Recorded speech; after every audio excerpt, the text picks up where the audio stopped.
Kwon Jeremy here at Dynamic Martial Arts, and I want to take you through some basic boxing techniques. I want to take you through slipping, bobbing and weaving, and some basic angle changes, and we're starting right now.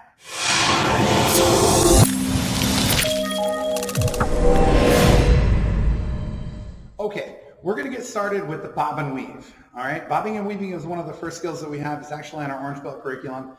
So at Orange Belt, we learn hook and we learn bob and weave. Those things work pretty well together. It's pretty easy to chain a combo of punches and movements together like that. So let's start with the bob and weave. So first off, let's get in our guarding stance. Now you may have noticed, this is my left hand, or maybe you didn't notice.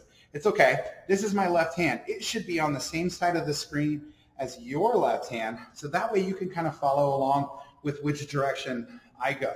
And so when I put my right foot back, it should also be on the same side as your right leg and your right arm.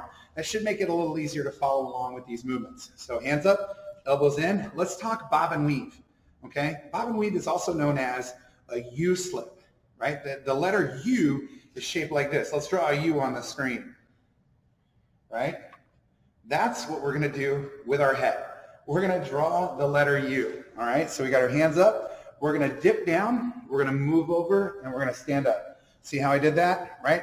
Again, I drew a shape, drew the letter U using my body, using my head. So hands up, elbows in, we dip, we go over, we stand up. We dip, we go over, we stand up. That's how we can go back and forth. Now, how far do you need to bob and weave? How far do you really need to duck? Because trust me, I've seen kids drop all the way to the floor, like flat. Like, do you need to go that far? No, you don't need to go that far. The question is how big is your head, right? That's how far. You just need to go far enough to get out of the way of something that's coming at your head. So hands up, elbows in. If you were to bob and weave under something and your hair were to brush against it, perfect. You got just enough out of the way to where the punch didn't get you, but you also didn't move too far out of the way, which means you're still in position to do something. So let's practice some bobs and weaves. Ready? So hands up. We're going to go over and up, over and up. And I'm pivoting my feet as I do this, right? So let's do 5 more. Ready? Down and over. 1, 2, 3, 4, 5. All right. Now this video is a tutorial video, so it's not a workout video. It's not meant to give you a ton of repetition. It's meant to show you how to do things. So after you learn how to do it, it's up to you to either follow along with another video that is geared toward working out, or figure out a way to get repetition on your own. That means practicing it 10, 20, 30, 50 times, right? Make a goal for yourself. Or like run a piece of string or yarn across the room at about shoulder level and practice going under that. That's a great way to practice as well. Okay, we're moving on to slipping. All right, slipping is assuming that a punch is coming straight at you, an attack is coming straight in. Your goal is going to be to get off of the line of that attack. So again, how far do you need to move? How big is your head? So an easy way to start slipping is to practice this. Turning your shoulders from side to side. See how it moves my head? See how it moves my head over a little bit? Just the act of moving my shoulders from side to side automatically starts moving my head, right? So slipping is as simple as that. It's a quick movement of your shoulder and your hips, right? Just a little bit of moving side to side. You're not teetering back and forth, right? Keep your body upright and rotate your hips. Rotate your hips from side to side. That's the slip. Again, let's review the first two. Bob and weave, slip, okay? We're moving on to footwork, okay? We're moving on to footwork. For footwork, what we're gonna work is, we're gonna work the angle changes. We're gonna work the angle change to the left and angle change to the right. Now again, just keep in mind, the video is reversed, so this is my left side, and it should also be your left side. Now I've chosen to use a ring. Oftentimes in class, what we'll do is, I'll throw these rings on the floor and we'll do footwork exercises using the rings. The ring is going to be good if you have something that you can put on the floor. It's going to give you a visual reference. It's going to give you an idea of which direction your opponent could end up being. So if you had to angle change out of the way of something, you're moving off to the side, so that way their attack kind of misses you. And the goal would be to end up facing them, right? So that's what an angle change is for. The angle change is going to make it hard for somebody to chase you because, I mean, being realistic, it's easy to chase somebody when they're moving straight back. It's harder when they're like turning off to the side. It's hard to keep up with them. So we're going to turn you into somebody who moves off to the side. So let's talk about the left angle change. Left foot goes in the ring, okay? Left foot goes in the circle. You got your hands up, you got your elbows in, your back heel is springy back there, okay?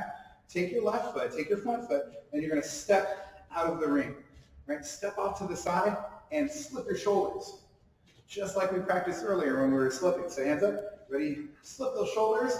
Then take your back foot, your right foot is right now, that should be the one in back, and you're going to drag that one behind, boom, and now you're facing the ring. So you end up looking back in the direction of the ring. So again, hands up. I'm looking this way right now. I'm going to be looking 45 degrees that way when I'm done. So hands up, elbows in. I step off to the side. I dip my right shoulder, so I slip.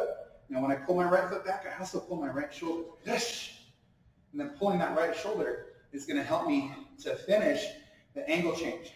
So let's practice that a few times. Hands up, elbows in, ready, slip, angle change. Ready? So again, ready, come back in, ready, slip, angle change. Ready? Again. Let's do it 3 more times. Ready, slip, angle change. Ready? 2 more. Ready, slip, angle change. Ready? Last one. Ready, slip, angle change. All right, now we're going to angle change off to the right. Now this one's going to be a little bit different.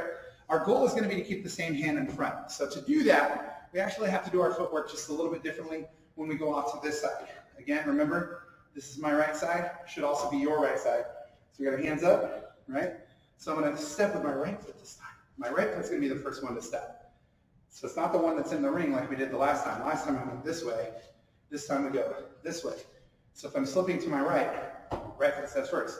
If I'm slipping to my left, left foot steps first. Okay, hands up. We're going to slip to the right. See how I dip my shoulder? And from here, I'm going to slide my left foot over. I do a little bit of a slide. Right now I'm here again. And again, I'm facing back in the direction of the ring. So here we go, hands up, elbows in, right? Slip and slide. Ready? It's a really small slide. You're not taking a big step out there. You don't want to get too far away from your opponent. So hands up, ready? Slip and slide. Ready? Again, hands are up. Ready? Slip and slide. Remember those heels should be up off the ground. Let's do it 3 more times. Ready? Hands up. Ready? Slip and slide. Ready? Here we go. Ready? Slip, slide. Ready? It's quick. Ready? Slip, slide. Ready? One more. Ready? Slip, slide. All right, and that's how you do angle changes to the left and to the right. All right, as you can see, I have my trusty ring out here again. We're going to go over some V-steps. V-stepping is going to be used when we throw knees. We can even throw it in the middle of a combo. We can throw it as a way to put power into our lead leg Muay Thai kicks. So the V-step works like this. I'm going to use the ring again, but this time, instead of putting my front foot in like I did for the angle change, this time I'm going to come forward and I'm going to put my back foot in the ring. Now my back foot, remember, my back heel should be slightly up off the ground. My hands up, my elbows are in, my knees are slightly bent. So the V-step is it refers to the shape of a V. And that's the step that we're going to take. Watch what my feet do. My front foot actually comes back, and then my other foot steps out.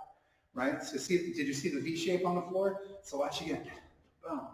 There's our V-step right there. We can use it to switch and throw another punch over here. We can use it to hush, to throw a knee. We can use it to throw a kick. Let's do 10 V-steps together, okay? So let's start again with this is my left, this is your left. My right foot goes in the ring, okay? So we start here. Let's do 10 of them. Ready? And 1, hush.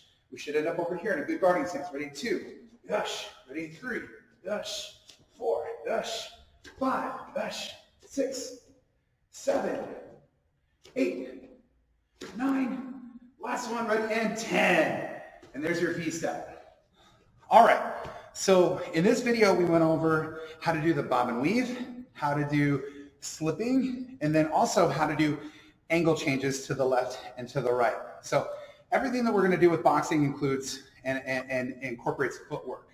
So in a previous video, we went over the 4 basic punches: jab, cross, hook, uppercut, and showed what steps that you can take to make those punches a little bit more effective. Now, moving on to other style of footwork and movement, you've got bobbing and weaving. Yes, you can move your feet. Slipping, yes, you can move your feet.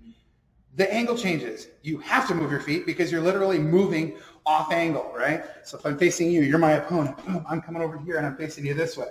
Or I'm coming over this way, I'm coming this way. Boom. Now I'm off to the side this way. So as you practice these, try to use the tools. Try to put something on the floor that you can move in and out of. Try to have set up something across the room that you can bob and weave under, or have somebody attack with a noodle so that you can practice slipping out of the way and even bobbing and weaving. So anyway, that being said, let's put some repetition into it. This video was another tutorial. It's not meant to give you a ton of repetition, so it's up to you to find a way to practice. So you got to set a goal of doing 100 bob and weaves, 100 slips, and 100 angle changes to each side, or whatever way you want to do the repetition. Okay? So be creative, have fun with it, and use this practice, use this opportunity as a way to get better, as a way to improve your kickboxing skills. And by association, other parts of your martial arts training is going to get better as well. So happy training, be creative, have fun, and we'll see you on the mats.